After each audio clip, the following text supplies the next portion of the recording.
Alrighty, and in Urban League staff, I am going and making folks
Good evening, everyone.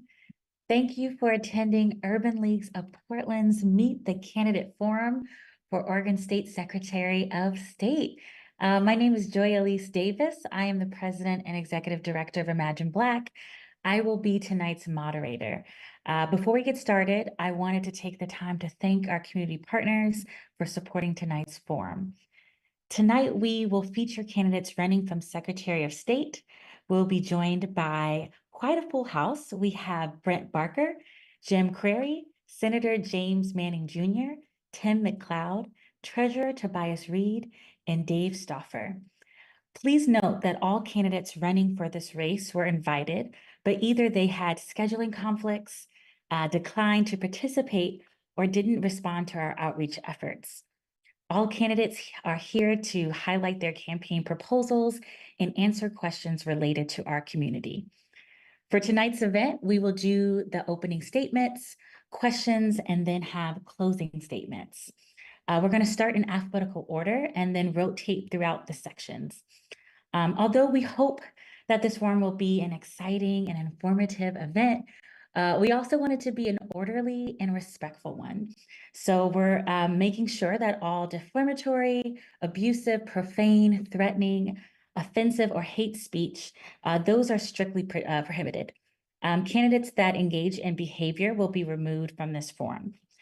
To get started, I would love to just quickly go through our ground rules for the candidates to make sure that we're all aligned.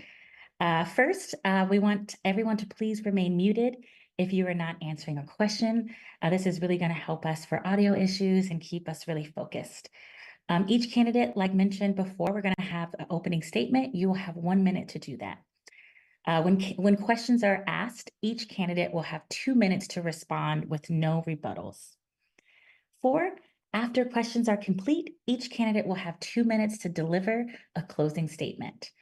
And then lastly, we're asking for folks to be courteous and conscientious of time for you and your fellow candidates. I'm going to do my best to keep us moving, but thank you so much for being here.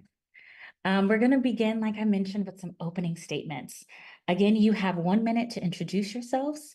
We're going to start with Brent Barker, followed by Jim Crary, Senator James Manning Jr., Tim McLeod, Treasurer Tobias Reed, and then lastly, David Stauffer.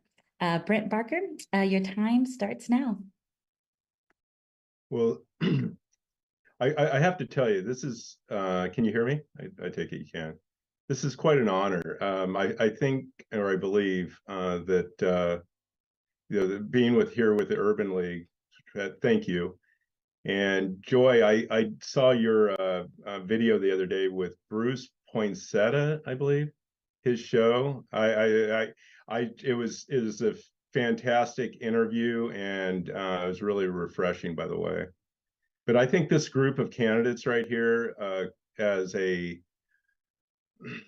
just a general statement, I think if we were all together in a room together, I think that we could all probably solve a lot of problems together. Because people that come to the Secretary of State's office that want to work in this role, they actually are mediators. They are, quite honestly, very nonpartisan. It's not really a place for rule breakers. It's a place for coming together. I think the time of pointing fingers and all. Thank you so much. Just a reminder, we have 1 minute. Thank you again, Mr. Barker. I'm going to pass it to Mr. Crary. Your time starts now. I'm running to educate, engage, and empower voters in a way that has never been done before. The way I'm going to do this is by adding a new tab on the Secretary of State's website that will allow any registered voter to ask questions of any or all of the candidates that the voter can vote for. With this new tab, which I call an electronic candidate form, or ECF for short, voters will be able to ask questions of candidates 24/7 from any smartphone, laptop, or desktop. People that are running for office are, in effect, applying for a job. And with the ECF, just like every other job applicant, candidates will be interviewed by their prospective employers, that being the voters. With the ECF, voters will decide who to vote for based not upon name recognition or some negative or TV or radio ad, but rather upon which candidate answered their questions the best. Thanks so much. Thank you so much, Mr. Prairie. Next, we have Senator Manning Jr. It's now your turn. Your time starts now. Thank you. My name is James Ivory Manning Jr. I am State Senate President Pro Tem. I've been in the Senate for 8 years, and of that, my legislative accomplishments have been over 124 bills. I am running to restore the trust, transparency, and integrity to the Office of Secretary of State and to protect our democracy, vote by mail, and expand on opportunities to bring more people into the political process. I am the only candidate that is a progressive Democrat in this race. Thank you. Thank you very much, Senator Manning Jr. Next, we have Mr. McLeod. It's your turn, and your time starts now. Good evening, Oregon. I hope you're doing well wherever you are. My name is Tim McLeod. I'm an involved member of the Salem community. I have a background in nonprofit, governmental, small and large business, and a number of my days and months in my career have been spent working with vulnerable communities and diverse communities, which includes foster care, youth in foster care, individuals with developmental disabilities, homeless individuals, and more. By voting for Tim McLeod, you're voting for somebody who understands both sides of hardship, being in hardship and also moving forward in hardship. Our state has faced hardship with the administrations past. Mia Fagan, Kay Brown have devastated the trust in our community. We are voting for someone to restore trust in our communities. Thank you so much for having me tonight here in this forum. Thank you so much, Mr. McLeod. Next, we have Treasurer Tobias Reed. It's now your turn. Your time starts now. Thanks so much. I'm really excited about running for Secretary of State because this is an office that really matters. There's so many things that we cherish about our democracy that are at risk, and we shouldn't make the mistake of thinking that they are inevitable. We need to protect our unique way of doing elections. We need to make sure that the audit function in the Secretary of State's office is not driven by political agendas or predetermined outcomes. And we need to make sure the corporation division in the Secretary of State's office is a partner to entrepreneurs and businesses. As state treasurer for the last 7 years, I am proud of the record that I've built as an executive, as one of the constitutional officers in Oregon. I want to bring that sensibility, that stability and professionalism to the office. That's why I have the endorsement of former secretaries of state and the Oregonian. Thank you so much, Treasurer Reed. Next, we have Mr. Stauffer. It's your time. Your time starts now. Thank you, Stephanie. I am the environmental solutions candidate, and that's appropriate because as per ORS 184.421 and the statutes after that, the Oregon Secretary of State is also the chair of the Board of Sustainability and Environment. And we've got some pressing problems in Oregon with our environment. We've got wildfires, we got drought, we've got air pollution being caused by burning fossil fuels. And I have got 5 patented, workable, affordable solutions to help Oregon move forward on that regard and get water to everywhere where it's needed. Thank you. Thank you very much, Mr. Stauffer. For folks who are just joining us, welcome. Perfect timing. We're about to start getting into our question portion of our forum.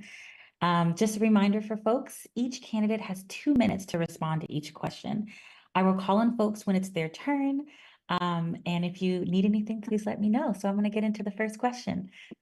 With the previous Secretary of State's potential conflict of interest revealed shortcomings in the state's impeachment process and mechanisms for holding elected officials accountable, what changes, if any, do you propose to improve the impeachment process and ensure accountability for future office holders? So I'm going to start back at the beginning. Mr. Barker, Your time starts now.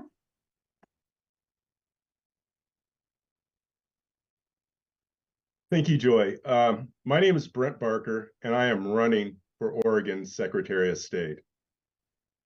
This last couple of years, we've seen some challenges in the Secretary of State's office. I believe that's one of the reasons that prompted me to become a candidate. I had a project downtown Portland. It was called McCormick Pier, and I remember it wasn't so long ago, and we could walk safely through the city of Portland. And that'd be at over the holidays at Christmas and Thanksgiving, and the homeless issue and the camping issue was relegated to just a few people at the mission on Burnside. The issues that I've seen in this state over the past 20 years and the, you might say, the decay of this city that we both all love here. I've watched this, and I think it all starts with our voting process. And our voting process, as much as we want to collectively say it's wonderful and it's perfect and all these other great things, the reality is it's ranked probably, I believe it's right around number 47 as it pertains to the Heritage Foundation, which take everything into account, and the Heritage Foundation ranks it 47th in the country. That's like number 3 in being not great for election integrity. The point is I believe that we need to get back to the basics. I believe we need to get back to transparency and a lot of it. And we need to bring both parties together, major parties together in Salem with a mediation, and come back to them where they stand, not pointing fingers. So that's. Thank you so much, Mr. Brent Barker. We're going to go to our next candidate, Jim Crary. You have the same question. Your turn starts now. The Oregon impeachment of elected state executives amendment is actually on the ballot in Oregon. It's a legislatively referred constitutional amendment. They did it, it's going to be on the general election ballot in November of 2024. And a yes vote will support this constitutional amendment. The amendment would add a new section to the Oregon Constitution to allow the Oregon State Legislature to impeach and remove elected state executives, including the governor, the Secretary of State, the Attorney General, the Treasurer, and the Commissioner of Labor and Industries. So it would require 2/3 vote in the House to impeach an elected state executive, and a 2/3 vote in the Senate to convict and remove the official from office. The House could initiate an impeachment for malfeasance or corrupt conduct in office, willful neglect of statutory or constitutional duty, or other felony or high crime. Currently, Oregon's the only state where the state legislature does not have the power to impeach a governor. So I'm going to vote yes on this amendment. I think that the legislature should have the ability to impeach, and it's a high bar that they have to reach, 2/3 in each house, and I think it's fair. So thank you. Thank you very much, Jim Crary. Next, we have Senator Manning Jr. It's now your turn. Your 2 minutes starts now. You know, my time in the United States Army, I served over 24 years active duty. And as a non-commissioned officer, we had a creed called Creed of the Non-Commissioned Officer. 2 parts of that stands out in my mind constantly. 1, I will not use my position to gain pleasure nor profit. The other, I will not compromise my integrity nor my moral compass. I believe having the ability to hold all elected officials accountable is critical to a healthy democracy. I was one of the ones in Senate Rules Committee that voted to move that measure forward. I also voted to move the measure through the Senate chambers. I think that accountability is something that we all have to deal with. More importantly, we all must be accountable. I'm not a politician, but I am a public servant.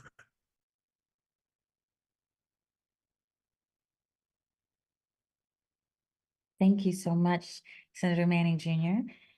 Tim McLeod, it's now your turn, and your time starts now. So as the question came up earlier, I don't have a problem with an impeachment process. However, there are other avenues. I think the public scrutiny is the strongest impeachment process that we will ever have. So I'm thankful to the people of Oregon for ensuring that there was some sort of visibility on these nefarious actions, these actions that lifted up some while choosing losers on the other hand. I think that the system is adequate, but as I've said before, one of the things that the Oregon voters should consider is the quality of people who are announcing for office.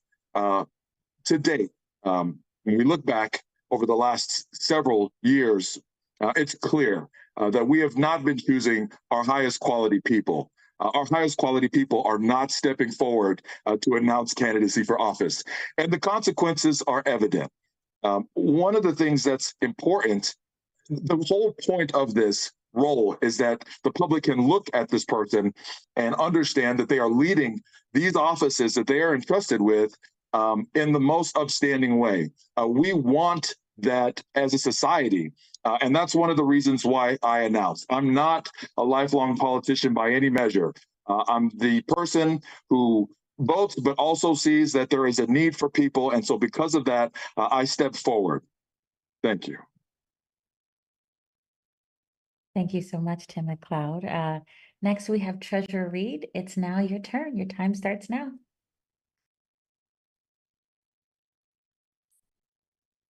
Thanks for the question. I appreciated Mr. Curry's explanation and summary of what's going to be on the ballot. And one of the nice things about our process in Oregon is the ability to change the Constitution and adjust and address issues as they come up. I'll note that the measure received, or the referral received, unanimous support as it moved through the Senate and the House, and voters will have a chance to weigh in on that in November. I expect it will pass, and it makes sense that we'll be joining other states in having a process. But I think if we ever get to that situation, it will represent a failure on the part of a person who is subject to that process. And there are a number of things that a person in office can do to improve confidence and effectiveness before ever running into the risk of risking impeachment. Having standards, having a process that makes those standards evident and clear are really important. In the Secretary of State's office and in state office in general, it's obviously very important to not have external employment. I won't do that. It's important to make sure that the processes by which we decide audits are not driven by political agendas, but by risk assessment. In addition, I will not endorse candidates in elections over which I have authority as Secretary of State. I'll hire professionals in elections, not partisans. And you can look at me as a person with a record in statewide office for evidence of how I approach these questions of transparency and ethics. That's the same sensibility I'll bring to the Secretary of State's office. Thank you very much, Treasurer Reed. Last but not least, we have David Stauffer. It's your turn. Your time starts now. Thank you, Stephanie. I agree with Mr. Reed about how the Secretary of State will act and the ethics and standards that the Secretary will uphold. Apart from any constitutional amendments or other laws that are passed, we can look to what happened in this recent case where the Secretary of State had I think it was a $10,000 consulting contract with one of the people that the Secretary of State audits and manages. And the way that came to light, I believe, was through the media, through the newspapers, or somebody reporting that. And that got to be enough of a persuasion that the Secretary of State resigned. And that's actually a pretty good system, and that will carry us through until the time that we have a more formal impeachment process. Thank you. Thank you very much, Dave Stauffer. For folks who are just joining us, welcome. You are here live with Urban League of Portland. My name is Joy Elise Davis. I'm your moderator, and we're going to go into question number 2. So question 2, in Oregon, to participate in our primaries, voters must be affiliated with a political party, which means if you are unaffiliated, you cannot participate. Would you support a neutral primary, which would allow for unaffiliated voters to participate without them selecting a political party? Please share why or why not. This time I'm going to start with Jim Crary. You have 2 minutes. Your time starts now. I would absolutely support that. I think it is totally wrong that non-affiliated voters have no choice in selecting who's going to be in the general election. I think it's just wrong. So I like the idea of a neutral primary and allowing every voter, every registered voter, the opportunity to participate. It's, to me, it'll also mean that people that are running are going to have to be more broad in their appeal.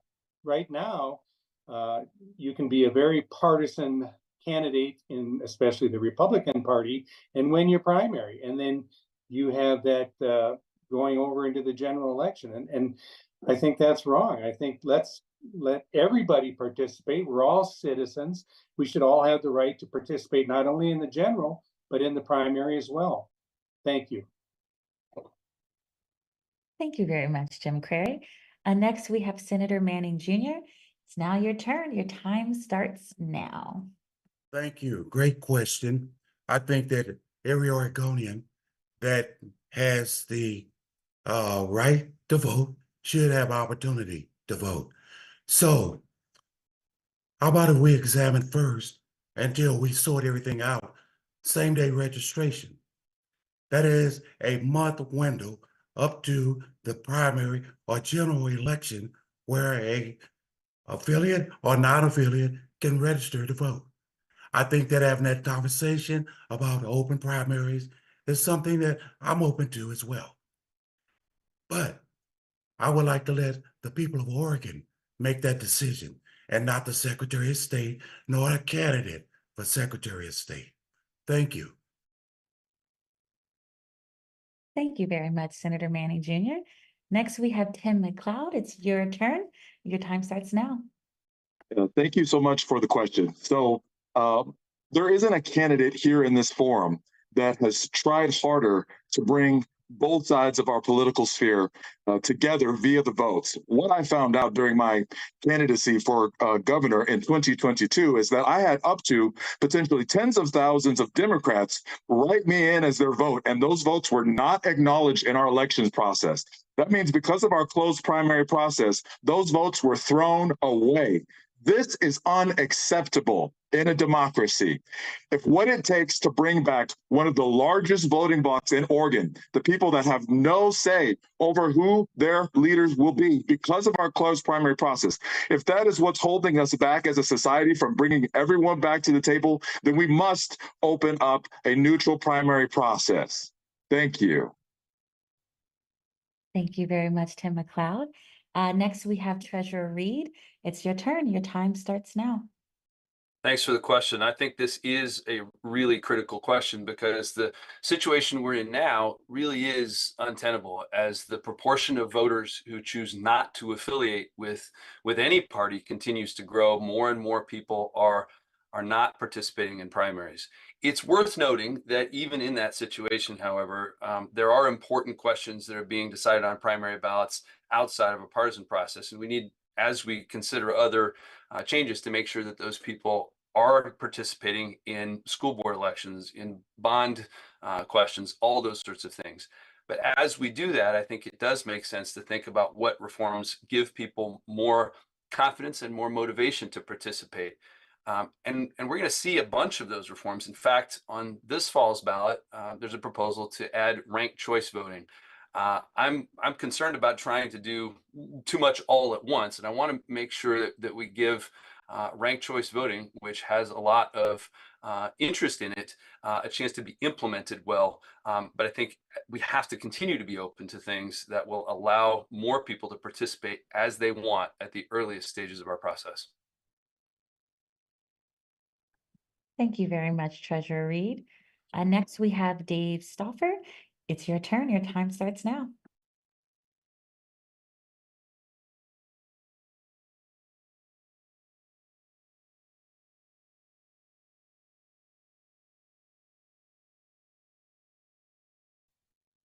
Thank you, Stephanie. Everybody should realize that we're not depriving independent people or any Republicans or Democrats of their vote. They all get to vote in the general election. What we're doing in the primary, or what the parties are doing in the primary, is they're focusing on one member of their party, and they're going to put all their efforts into that one person. So who they select is a matter of great importance, and they want to select one person because if they had two people, then they would split their vote, and they wouldn't have as much chance of getting their issues adopted. So that's why we have the primary system, and it's a good system. I support opening it up to more independent voters, but you do need a way to select a Republican candidate and a Democratic candidate so that it truly represents the party. Thank you. Thank you very much, Dave Stoffer. Next, we're going to bring it back to Brent Barker. Your time starts now.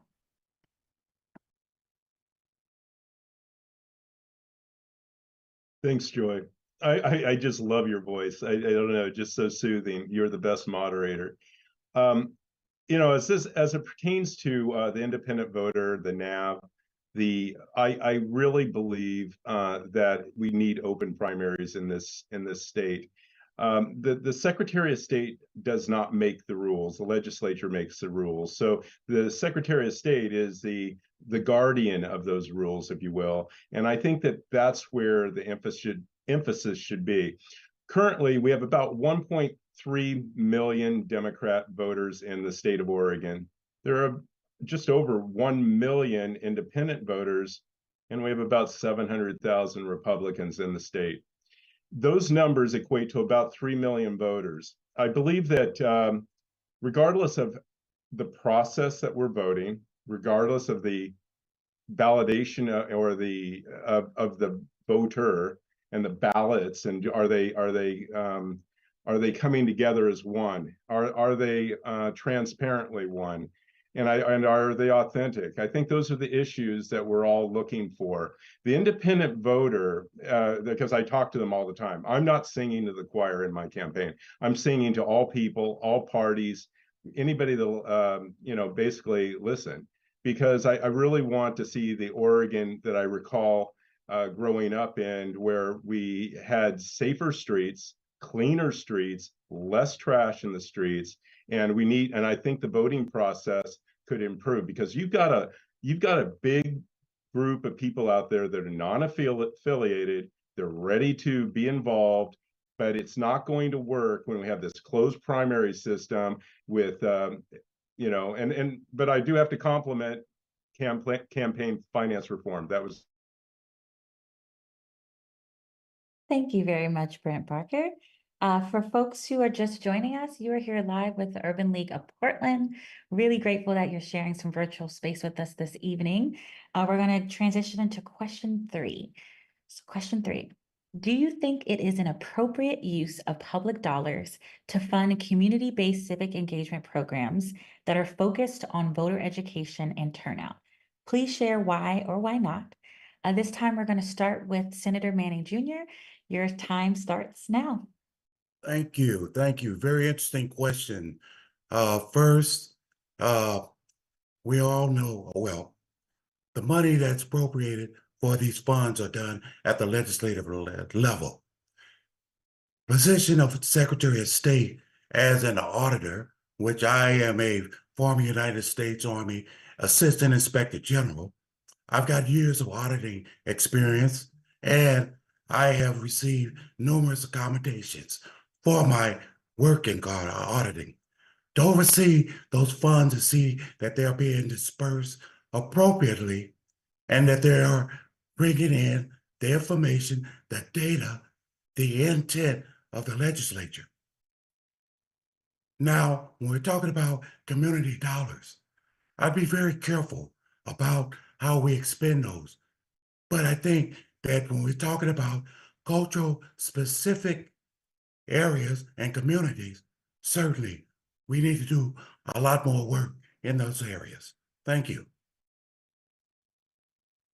Thank you very much, Senator Manning Jr.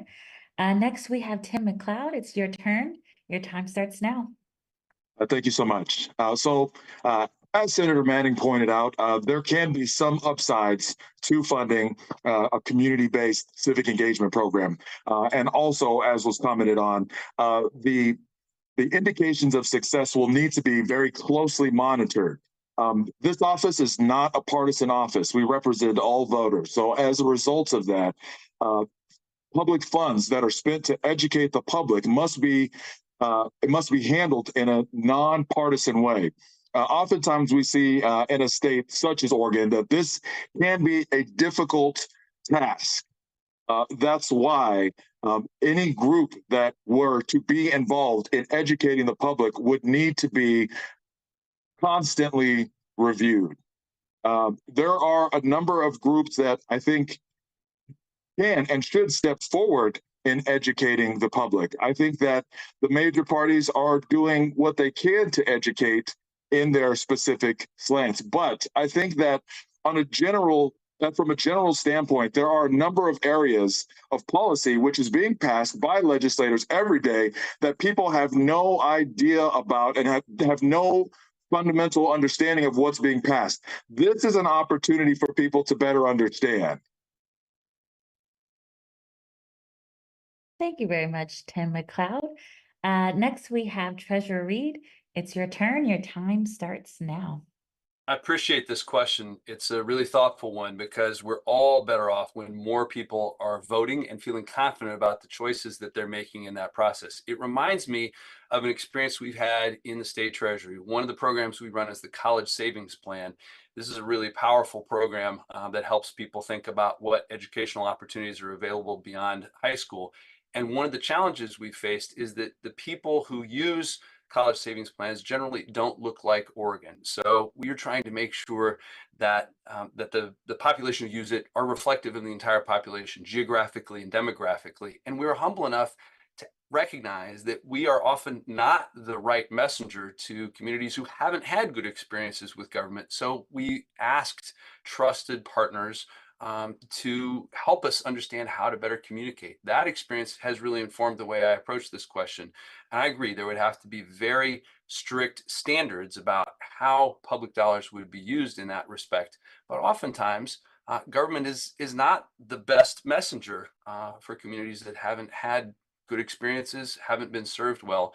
And I think we should be humble enough to ask questions and partner with groups that can help deliver messages effectively, efficiently on a nonpartisan basis to help people feel more confident, more equipped, more interested in participating in our democratic processes. We're all going to be better off when we have that opportunity. Thank you so much, Treasurer Reed. Next, we have Dave Stoffer. It's your turn. Your time starts now. Thank you, Stephanie. One thing that is part of this question is our public education. I think that all the students in our public schools should be educated about civics. It used to be called social studies when I was going to school. And that's where we learn about the legislature, about the House and the Senate, and the governor and the Secretary of State. And we learn what their jobs are and how things are accomplished. Hopefully, the social studies teacher talks about elections and results of elections and why things are done in certain ways. And we need a lot more of that social studies. I don't know for sure, but I went to Roosevelt High School and we had a pretty good social studies program. But I think today they're not concentrating so much on the mechanics of government, and they ought to be. That ought to be taught in our schools. And another aspect of that is that our students should be taught about the laws that exist in the world. I was a lawyer for 15 years before I retired, and there are federal laws, there are state laws, there are county laws, there are city laws, and there are dog catcher laws. There are all sorts of things that you have to comply with, and that should be taught to our students when they're in high school with civic education. Thank you. Thank you very much, Dave Stauffer. Next, we have Brent Barker. Your turn is now.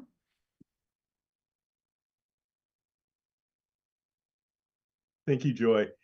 I think that's a great question, and you know, educating, because I believe in lifelong education as a student of law and dispute resolution, Pepperdine University. I've got plenty to talk about, but that's in my bio, brentbarkerfororegon.com. You can also see my plan, and my plan for Oregon. Now, once again, that would be a plan. That's about a proposal. It's about talking about things with other people that have other ideas, and we collaborate. We bring our ideas together, and hopefully we can bring our best ideas together and improve or create solutions for a variety of issues. But once again, the Secretary of State's office is to represent all voters as a transparent voice, and all candidates, and to follow the rules. But in saying that, you know, I've thought about this quite often, actually, educating the voter on the process and things like this.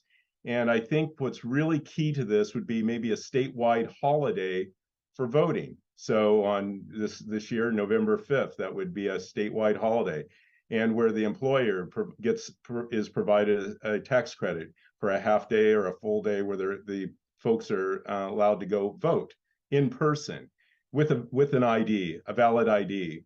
So these are the things that I'm proposing in my plan. They may not be vogue, if you will. They may not be some things are not working, you know, for other people. They don't feel like their voice is being heard. So, but if you're the party in power, you like the process because it's providing great results for you. But if you're not, maybe you'd like to see something different. My name is Brent Barker, and I'm running for Oregon Secretary of State. Thank you very much, Brent Barker. Next, we have Jim Curry. It's your turn, and your time starts now. I'm going to do something strange. I'm going to actually answer the question that was asked. Is it appropriate to spend public dollars for voter education and turnout? Yes, absolutely. And that's exactly what I'm going to do. Oregon in general, and the Secretary of State's office in particular, can and should be doing much better to reach out to registered voters, and especially young voters. And they can do this with the electronic candidate form, because with the electronic candidate form, it's going to be the voters, not a moderator, who ask the questions. And it should be the voters, because the voters are going to be represented by whoever gets elected. Questions can be asked simply and easily from any internet connected device. 24/7, you can be getting a burger at McDonald's and ask a question. You don't have to go to a hall and sit and listen to people talk, you know, ask oral questions and give oral answers and try to remember who said what, because the questions and the answers will be in writing.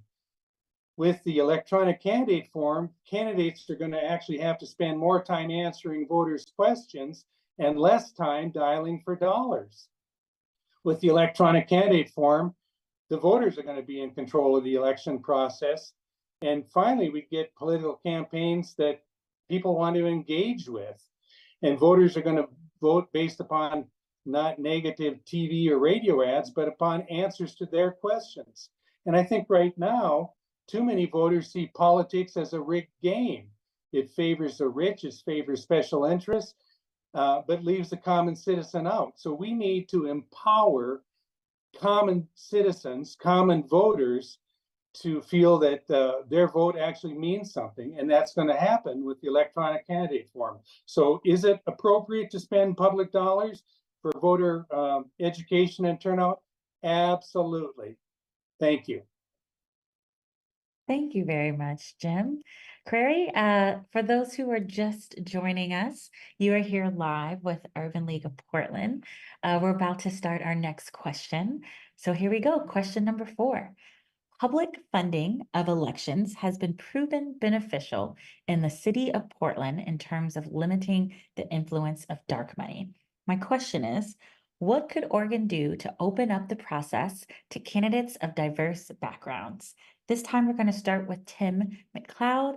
Your 2-minute time starts now. That's a good question. I think that first of all, it requires the motivation to step forward. Why are you stepping forward is the question. Once that's established, the understanding the processes. So as it's been referred to, maybe there are some opportunities to educate people as to what the election laws are. Maybe the Secretary of State, who, I will say the Secretary of State's office currently does a number of training opportunities that are very informative. So I would encourage people to be on the lookout for those opportunities. In terms of dark money, I'm a person that believes that, yes, I want to see elections be as clean and fair as possible. And this is without reservation. But I also see money as a tool that is closely related to freedom of speech. So as a result of that, I don't want to see people's voices limited, although, and I think one of the keys to this is ensuring that within the election system, whatever pathway that a candidate chooses, that their rights are respected throughout that process. That's far more important than the financing, is the fact that we must require these major parties and other groups who are advancing candidates, we must require them to follow the bylaws and ensure that no candidates are being shortcut because or for the dark money, which will eventually become an issue as campaigns advance for those purposes. Thank you. Thank you very much, Tim McLeod. Next, we have Treasurer Reed. It's your turn. Your time starts now. Thanks. I appreciate the emphasis on dark money in this question, because we're at a really interesting time in Oregon now, with the legislature having just passed campaign finance reform. I'm glad they did. It's overdue, and I think most people will be excited about the prospect of reducing the influence of money in politics. But as I know, having served as treasurer for 7 years, often the passage of legislation is just the first step in delivering real results. So that's why it's really important to have a Secretary of State with a track record of success in turning complicated policy into real results. We have to have a good implementation of this legislation to get what legislators and what voters need and deserve. It's going to be really important to have that commitment and that discipline to iron out all those details, and very likely return to the legislature for refinements that I think we're going to discover are needed. The Secretary of State also has a lot of opportunity to make the process of running for office, which all of us here tonight have some experience in, less mysterious, less opaque, more approachable. And I think there are a lot, just like we talked about with the college savings plan, there are probably significant opportunities to partner with groups who have relationships, trusted relationships with people who should be more confident and more participating in those processes. I look forward to being part of all of that as well. Thank you very much, Treasurer Reed. Next, we have Dave Stoffer. It's your turn and your time starts now.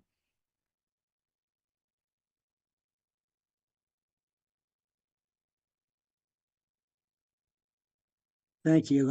It's Joy, isn't it? I've been referring to you as Stephanie. I'm sorry for that. But what we're talking about here is, can elections be bought? What we call dark money is assuming that there are some evil persons out there with a lot of money that don't want to do something for the good of the people, and they put enough money in it so that they get their outcome their way rather than the way it should be for the rest of the people. And I don't think we have that situation in Oregon right now. I think in the last governor's race, the losing candidate spent like $16 million, somewhere around there. I don't know exactly, but uh, she was trying to buy the election. It didn't work. And so we have uh, an example where we're not subject to the power of the dark money. Tobias Reed is correct that we've have passed campaign finance reform now, and I think the law is that no one person can give more than $3,000 some $100 to any one candidate, and that's going to significantly cut down on how much this theoretical dark money has as an influence on the election. Thank you. Thank you so much, Dave Stoffer. Thanks for the name check. And next, we're going to go to Brent Barker. It's your turn. Your time starts now. Thank you, Joy. I think about, first of all, we'd have to define what dark money is. And there's probably a definition. Is it cash? Is it unreported cash? Is dark money just essentially large sums that come from one individual or one entity? These are the things we'd ask. But yes, I'd have to applaud our governor and our bipartisan legislature that came through with a win for campaign finance reform. It doesn't start until not 2024, not 2026. I believe it starts in the 2028 election cycle. That's when campaign finance reform will occur. To get to your question, yeah, I believe we need to have opportunities where people that are not represented, and that comes from in a variety of ways, in Oregon's process, we need to have an opportunity there for them to be involved in the election process. And typically what happens is the money, as lovely as it is, it becomes the root. I listen to people, they're running for a candidacy in a very small area. They could drive 20 minutes one direction or the other, and they say they have to raise $1 million. $1 million for a simple job that has a $37,000 a year stipend to cover some basic expenses. This is silliness. The money has got to stop. I believe when your education and your experience is commensurate, that's when you're a public servant. Thank you. Thank you so much, Brent Barker. Next, we have Jim Query. It's your turn. You got 2 minutes on the clock. Right now, power resides with the special interests and big money. There's a lot of people, small donors, and they give for the right reason. They give with altruistic intention, but there's a lot of big money that altruism is not connected to their donation.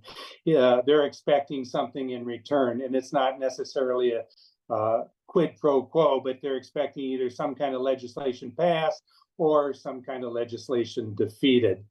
And I can tell you, if you are a big money donor and you call up a representative or a senator, you're probably going to go through to them. Whereas oftentimes, if you're live in the district and you're a voter, you get shunted off to some underling, and that's not the way it should be. So current campaigns are all about raising as much money as you can. I'm all in favor of public financing of elections, but I'm also in favor And that's why I came up with the electronic candidate form, because my proposal would help candidates who do not want to spend all or most of their time dialing for dollars, but they have good ideas for dealing with issues and are willing to share those ideas with the voters. Can you imagine if the voters voted for people who had the best answers to the voters' questions, that we would finally get elected officials who would actually address the problems we face? I've got a motto, and my motto is question power and those that seek it. And that's exactly what the electronic candidate form will do. And as far as public financing of elections, yeah, let's do it. Thank you much. Thank you very much, Jim Crary. Next, we have Senator Manning Jr. It's your turn and your time starts now. Joy, thank you for the question. Of course, campaign finance reform is critically important. We know that candidates of color have a very difficult time raising funds to compete in these campaigns. I myself, I have not received, nor have I asked for any corporate contributions. I have a grassroots effort that's moving me forward. I am proud of my vote to pass campaign finance reform. Now, is it beneficial? I think we have a ways to go. What success in one area can we emulate and duplicate that statewide? I think Citizen United was the wrong answer for the Supreme Court. I think that candidates that receive corporate funding should stand up and say, I don't exactly agree with campaign finance reform. So, votejamesmanning.com. Thank you very much, Senator Manning Jr. For those who are just joining us and for those who have been here with us all evening, thank you very much. We're looking forward to the last portion of our time together. So we're going to be moving towards our closing statements.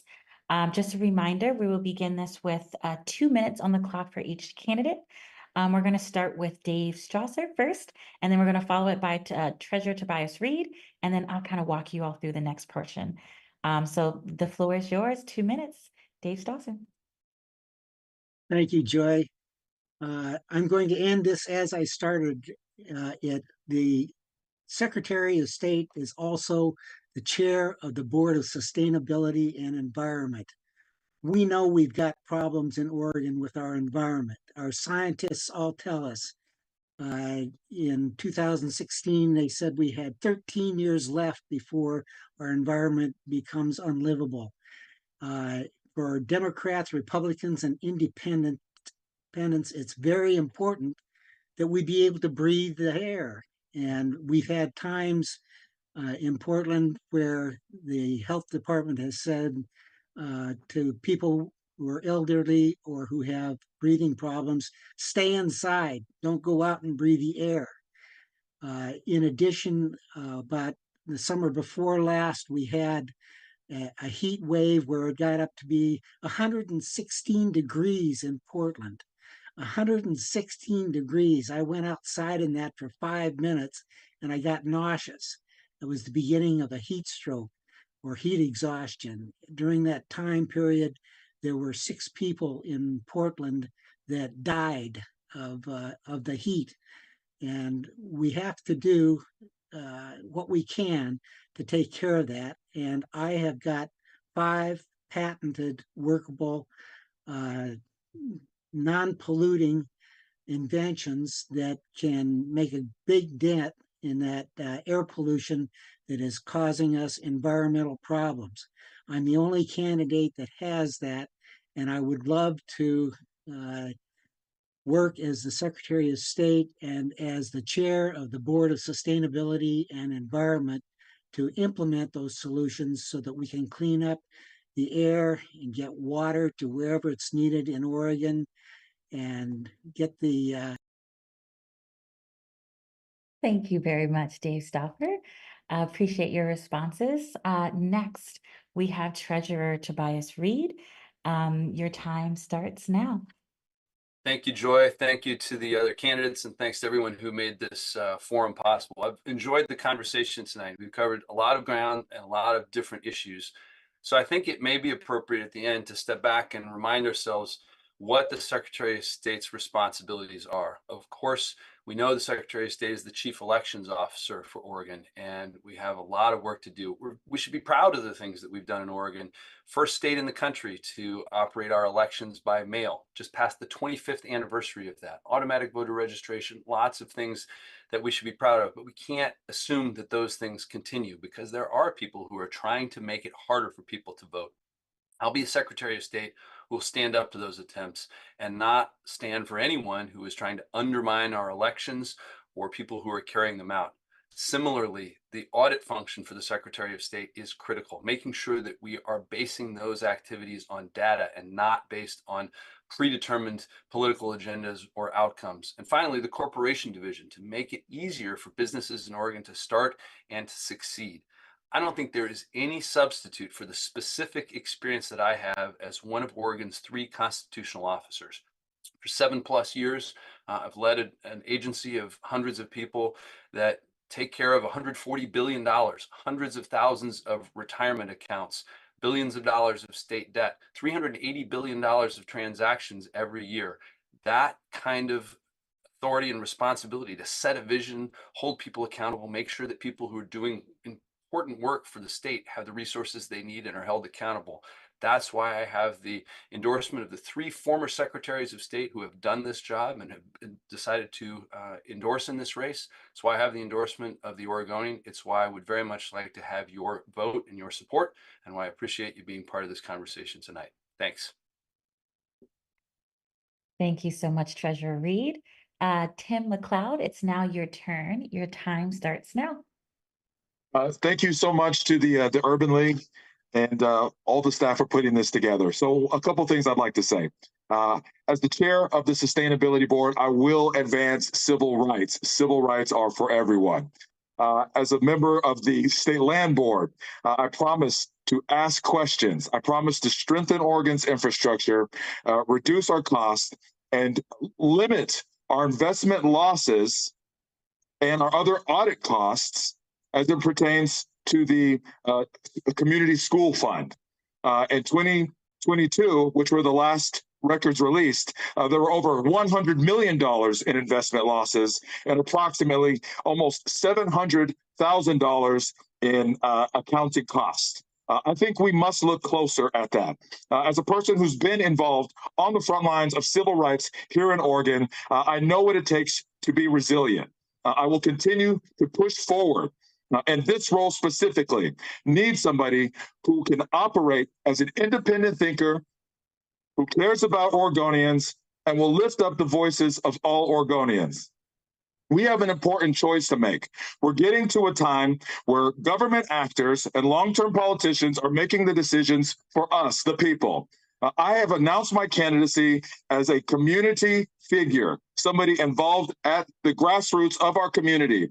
I look forward to working with people across the state to fix the issues that have risen from the lack of ethics that has been demonstrated from our previous Secretary of State.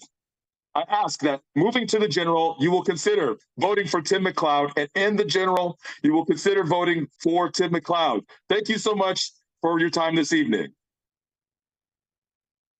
Thank you so much, Tim McLeod. Next, we have Senator James Manning Jr. It is now your turn. Your time starts now. Thank you, Joy. Thanks, everyone, for your participation. Katie Hyman, the widow of former Secretary Bill Bradbury, wrote, "If Bill Bradbury was here today, he would wholeheartedly endorse Senator James Manning for Secretary of State." My name is James Ivory Manning Jr. I am a candidate for Oregon Secretary of State. I'm running to restore transparency, accountability, and integrity to the office of Secretary of State. I will protect and defend vote by mail. I will expand opportunities to bring other voters opportunities to participate. As a member of the State Land Board, I will not, let me repeat that, I will not sell any parts of the Elliott Forest or our waterways or our public lands. Will not. That's the reason why I am the only candidate that is endorsed by the Sierra Club of Oregon. Lastly, I'd like to say Oregon has an opportunity to do something very different. As a progressive state, we can move forward. My name is James Manning. I am a candidate for Secretary of State. Vote jamesmanning.com. Thank you very much, Senator Manning Jr. Next, we have James Query. Your time starts now. As I said in my opening statement, I'm running to educate, engage, and empower voters in a way that's never been done before. And the way I'm going to do that is with a new tab called the Electronic Candidate Form, or ECF, on the Secretary of State's website.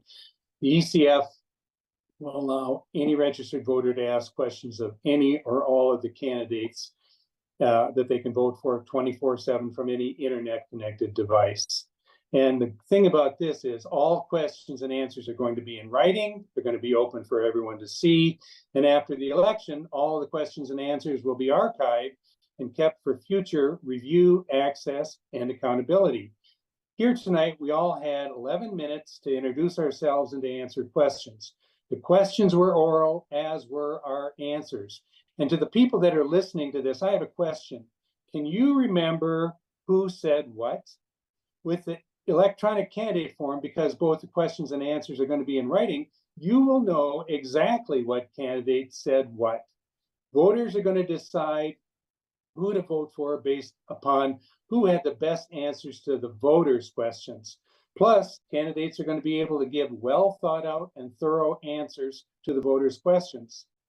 I appreciate the opportunity to introduce myself tonight to you all and to have this discussion, but there's a much, much better way to engage, and that's the electronic candidate form. And I'm sure that many of you in the audience may have questions of your own that weren't answered here tonight.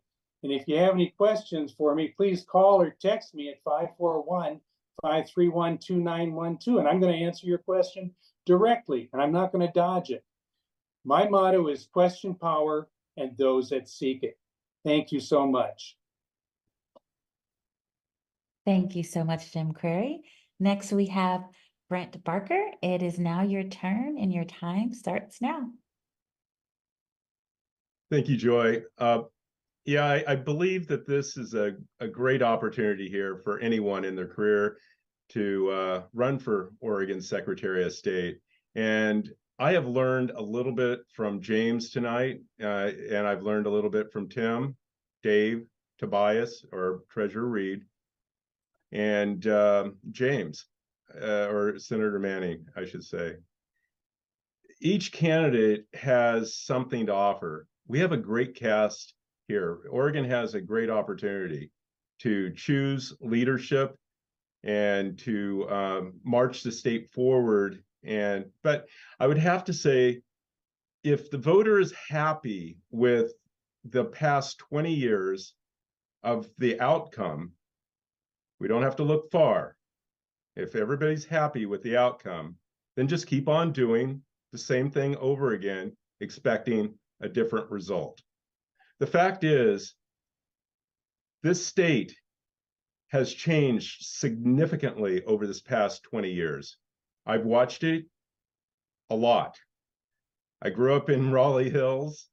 I watched what happened in that area through Multnomah County, all the way through to Washington County, Deschutes County.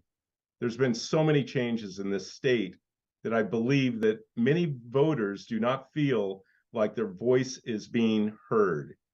I am the candidate to give those voices a hearing in Salem because they have not been heard for a while, and they need to be heard. I appreciate the Urban League for providing this opportunity and giving me a chance to speak to everyone. My name is Brent Barker, and I'm running for Oregon Secretary of State.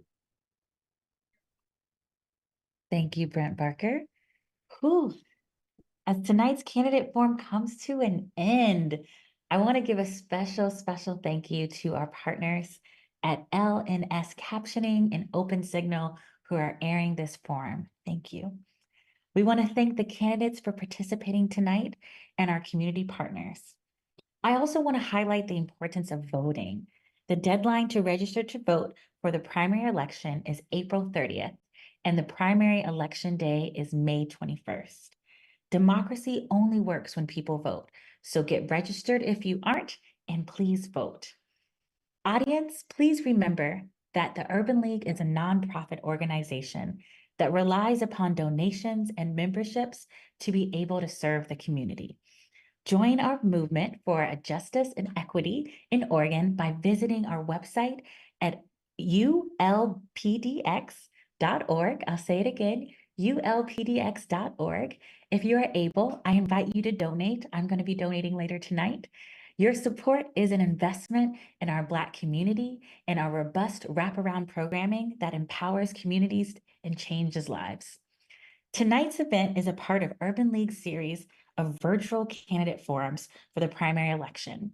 Please visit ulpdx.org/2024 primary candidate forums to learn more about our series of events. If you need assistance voting or registering during the election season, staff at Urban League are ready to talk to you.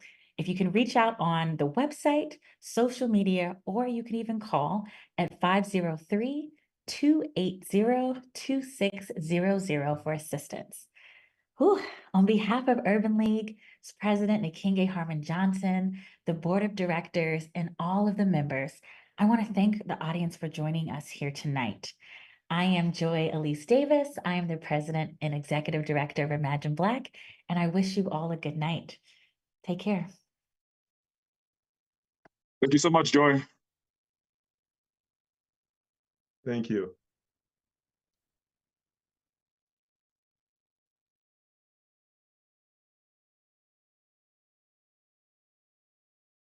Thank you, Joy.